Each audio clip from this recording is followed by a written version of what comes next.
यावर्षी 9 ऑगस्ट 2026 रोजी साजरी होणारी कामिका एकादशी हा हिंदूंसाठी एक अत्यंत पवित्र दिवस आहे.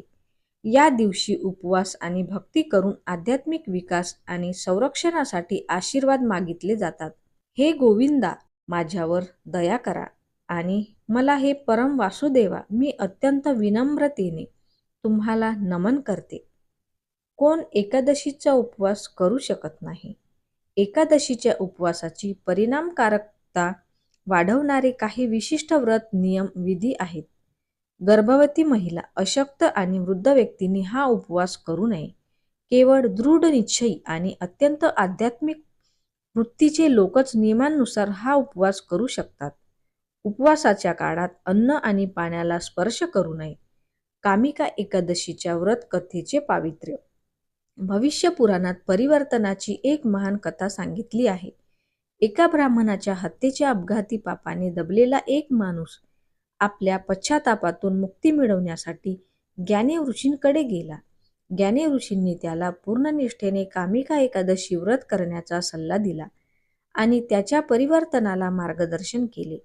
त्या रात्री त्याने पूर्ण मनाने उपवास केला आणि भगवान विष्णूंची प्रार्थना केली, ज्याचा परिणाम म्हणून त्याच्या स्वप्नात दैवी शक्ती प्रकट झाली आणि तिने क्षमा व आध्यात्मिक मुक्ती अर्पण केली.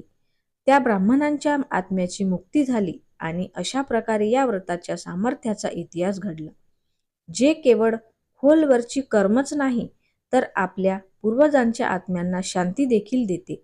स्कंद पुराणातील आणखी एक कथा आहे शिकाऱ्याची आहे, जो वर्षानुवर्ष केलेल्या हिंसेच्या ओझ्याखाली दबलेला होता.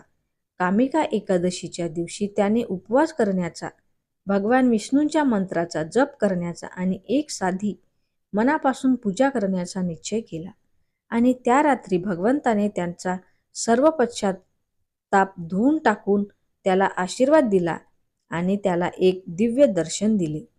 पुराणांमधील या एकादशींच्या एक कथा पौराणिक कथांच्या पलीकडे जाऊन ईश्वराच्या असीम दयेची शाश्वत सत्य सांगतात. जेव्हा हृदय सत्य, नम्रता आणि शरणागतीकडे वळते, तेव्हा पापांपासून मुक्ती मिळते, याचे त्या प्रतीक आहेत. तर माझा व्हिडिओ तुम्हाला कसा वाटला ते कमेंटमध्ये नक्की सांगा. माझ्या व्हिडिओला लाईक करा आणि माझ्या चॅनलला सबस्क्राईब करा. धन्यवाद.